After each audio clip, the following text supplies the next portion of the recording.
Lynx actually, in all reality, can have the possibility of getting that 20-minute Battle Fury, or maybe even, you know, a 19-minute Battle Fury at this rate. We do have the Doppel Walk and the Q going off there. Vengeful Spirit yet again stunning the wrong Phantom Lancer. Lich was not able to get the catch. We do have Queen of Pain porting in. Will he be able to kill her? No, he won't. And here comes Queen with a blink and the scream. Looks like they are going to make it out just in the nick of time. We do have Rubik porting into the bottom. Another Ice Path catching that Queen of Pain out. Here comes the lift. Here comes the bolt and the Q. He's waiting for her to use that blink. He wants her to use it so he can steal it. She did blink right out of his range. He was not able to grab it, but he will cast off another Ice Path. He does not go up to take the blink. He will end up moving back into a defensive position, and still a pretty great play from both sides of the map right here. This Anti-Mage is very anti-fun. Another Ice Path going off here. Here comes another lit by Rubik. She is brought back. He ends up going down to Queen of Pain. Scream and auto attack.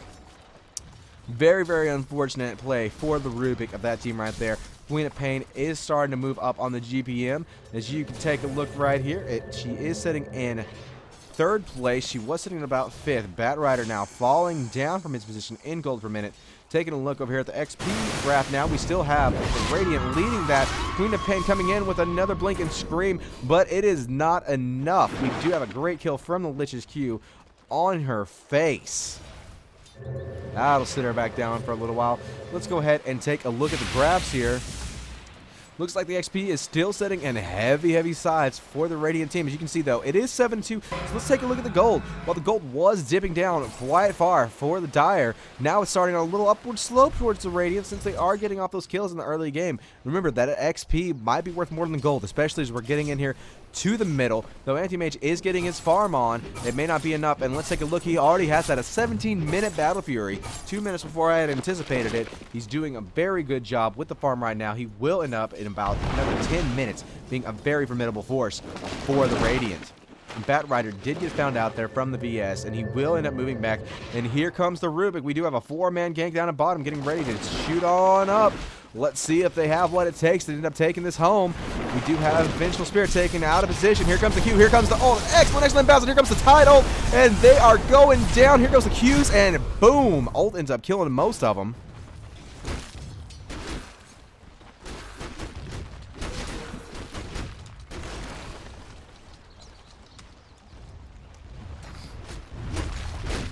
Apparently people cannot hear my microphone. That's right. Yeah, so apparently people cannot hear my microphone unless I'm pressing on the button. I'm getting reports of that for the spectators. Spectators in game? Yep. I think we're going pro. I think we could probably beat Navi at this point. Feels like it. Dude, shut the fuck up, man. Fucking horrible. Clear the mics. Clear the mics.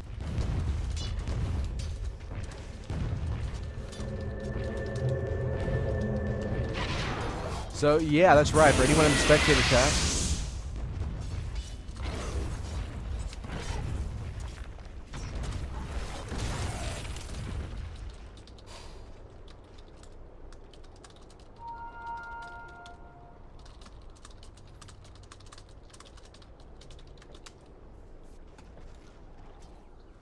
All right, let's go ahead and take a look. We do have a 3-man gank over here at the top. We do have Vengeful. Since the loss of their tower down here at bottom, she will end up moving up to the top lane. And here comes Bat Rider. He does see it coming in. Let's take a look and see where he's going to go. We do have everyone over here at top. It looks like we also have Lich, who might end up joining the battle here. And here comes the swap and the stun from Vengeful. Bat Rider taking a lot of damage. Here comes the stun from Lesh. Here comes the lift from Rubik. But Anti-Mage still gets the ult off for the kill. Dear Lord, that was a sad day, wasn't it? Taking another look back here, we do have still the Radiant sitting high and mighty with that XP difference. On the gold, though, even though they were peaking at 2,000, it's starting to head back to the Dire, especially if they give up a few more kills to them. Queen of Pain may end up getting this tower down. Looks like we have no one moving from the lanes. We do have Phantom Lancer finally getting his farm on. He is starting to lead still. Well, he's still holding the lead there in the XP per minute. Let's take a look at the current gold there. We do have Tidehunter with the most gold, 999, moving up to 1,000. Don't know what he's going for as of yet. We're going to start taking another look at their items, but we still, look at that, 327 gold per minute for the Anti-Mage. And look over here at the top lane, we do have the Ice Path going off, stopping Rubik. He doesn't have any items besides the Magic Stick and the boots as of yet. Anti-Mage, however, is still saving up 800 gold. He will end up possibly picking up the BKB to help counter this team. Leshrac going for a possible early Nullstone. And Jakiro does not have enough gold for anything as of yet. He needs to have 875 before he can start building his Bloodstone or Nullstone, depending upon his situation. Lich working on that early mechanism. He only has his Tranquil Boots. We do have the Mana Boots coming out for the Rubik. Some great work there. Bat Rider looks like he's going to go ahead and get that early help of the Black Legion. And down here at the bottom, we'd have the Double Walk coming out from Phantom Lancer. He's going for the early Diffusal Blade. He has almost enough gold to get it. Just a few more. We do have Queen of Pain trying to stalk him out of there. Looks like she's already going for that Nullstone, getting very close to that too. And for those of you that don't know Haunt terminology, I feel very sorry for you. I need to be saying Lincoln Sphere. Lincolns. Like a Mercury or other family-sized vehicle. Lincoln Grand Marquis Sphere. All right. Taking a look back, we do have 3, now 4 of the Radiant pushing towards the top. Look who's coming from downtown. Anti-Mage. Looks like he's already going to go ahead and build that Yasha. And here comes Jakiro getting lifted up by Rubik. He is tossed back. The fire and the lasso pulling him straight back. We do have Tidehunter. Still does not have his ult. Lich does have his ult up. Rubik doing just fine. He does have that Ice Path. Remember that. And here comes the Ice Path, and it will end up catching Leshrac. Leshrac taking heavy, heavy damage there. We do have another Napalm coming out, keeping him. And here comes the Lich ult from downtown, hitting him again. Only about to bounce twice. We did have Queen of Pain blocking up here with the blink, with another Screamer. Ult went off, not able to get any kills off yet. Another switch and stun by Vengeful will end up getting a kill. Double kill now. Triple kill with Anti-Mage. Here it comes. Oh, Bat Rider's almost getting away. Anti-Mage does not have an ult to kill him. He has another 59 seconds, 4 seconds until the blink. And there comes another bottle out there. Looks like, oh dear Lord, look at that. He's almost dead. Almost dead. He will end up making it out there to a lucky Firefly. Flame Break saving his life yet again. That is the 3rd time that he should have died. The Flame Break did end up saving him there. Phantom Lancer is looking for an easy kill. He may not see anything, especially with Anti-Mage there. He does have the Yasha complete. He might actually be going now for that early Manta style. Looks like we have all 5 teammates up here at top on the Dire side. People are starting to reposition in there. Here comes Tide. He does have that ult up. We'll make a different team battle this time, though. We do have Lich's ult down. Lich sitting there with a little mana gone, but the Tide ult will be very devastating. We do see him Anger Smashing, getting the creep pushed back. Anti-Mage is still ramping up his farm very, very exponentially there. And here are the wars from both teams. Everyone can catch side. Now it's up to who's going to make the first initiation. Looks like Dire is moving back, keeping a very, very defensive position here. Anti-Mage going off and down and around, getting that farm up. But here comes Bat Rider. Bat Rider is going to check the rune, sees nothing there. Moving up the river. Anti-Mage has not been spotted. Looks like we also have the Radiant keeping in. Oh, dear Lord.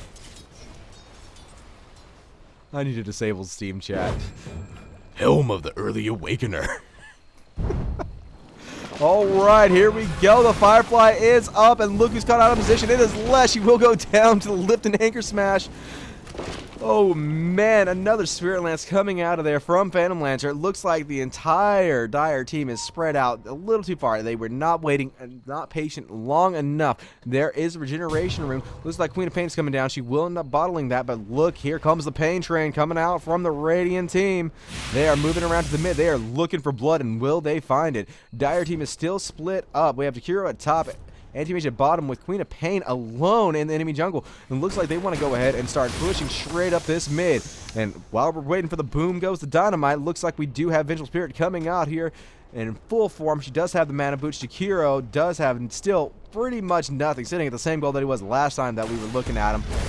Queen of Pain has nothing as of yet. And that 14-6 is making a huge difference at the end of the day in this game. Looks like Anti-Mage did go ahead and he picked up the Yasha. He almost has enough money for the ultimate orb. We do have a steal from Rubik. What did he grab? He grabbed another Ice Path from Jakiro.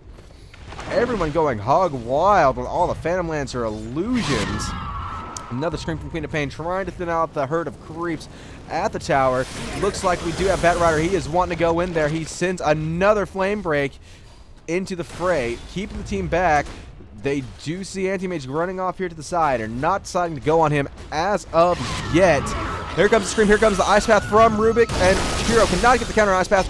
Another great ult from the Titan. Here comes the Lich ult. Here comes the scream from Queen of Pain. She's trying to outrun. Looks like it only death for Sekiro so far. Anti-Mage trying to get into the fray. Almost ends up killing Phantom Lancer. He will end up blinking out of there.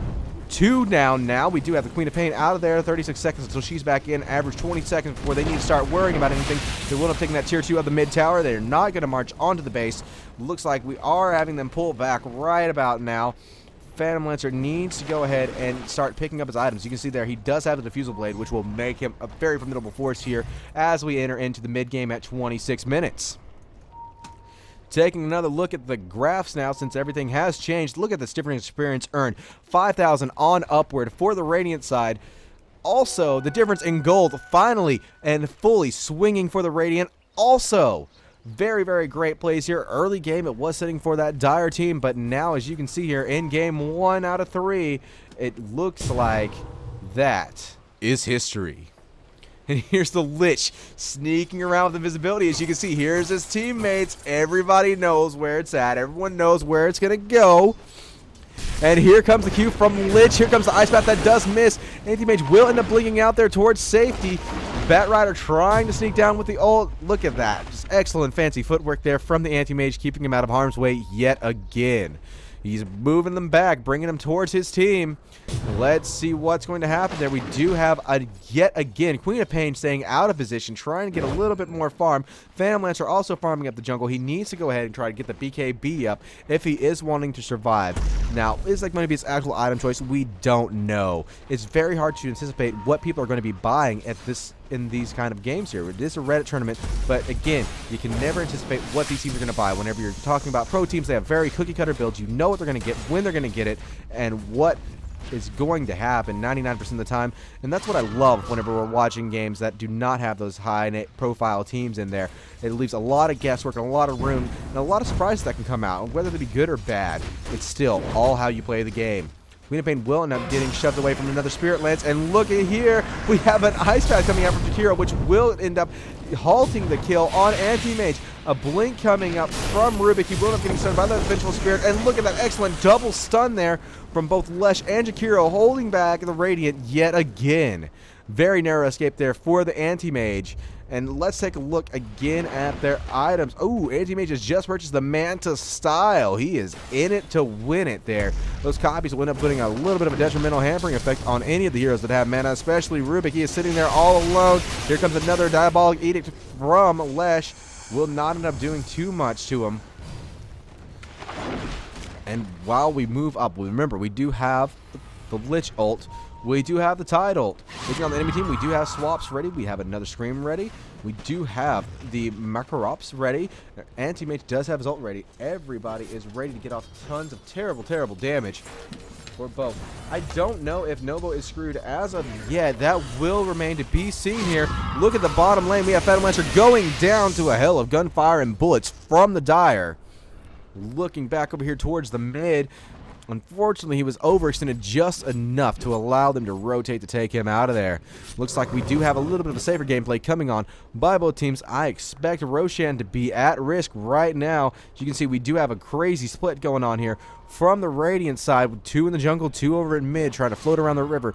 We do have a reveal ward not placed in the river. They will not be able to easily see the observer ward. They will ping it, though. They know that it's there. They just needed a little bit more sight to take it down. Bat Rider flying very close with and flirting with death here. As you can see, here's the Dire. They are ready and waiting to come in and take everything that should belong to them. Bat Rider is held out, even though he did get the ward. They are casting on Roche to see if anyone's there. Nobody is home right now. Remember, 16-7, we are now at the 30-minute mark, and let's take a look at that Anti-Mage farm. He does have another 1,000 gold sitting there in the bank, ready to be used. No indication of what he's going to get as of yet. Vengeful Spirit not able to finish her support items either. Chikiro does not have a mech, and neither does Leshrak for that matter. And here comes another Ice Path, catching the Radiant off guard yet again. Lesh was going for the stun. He did not end up casting.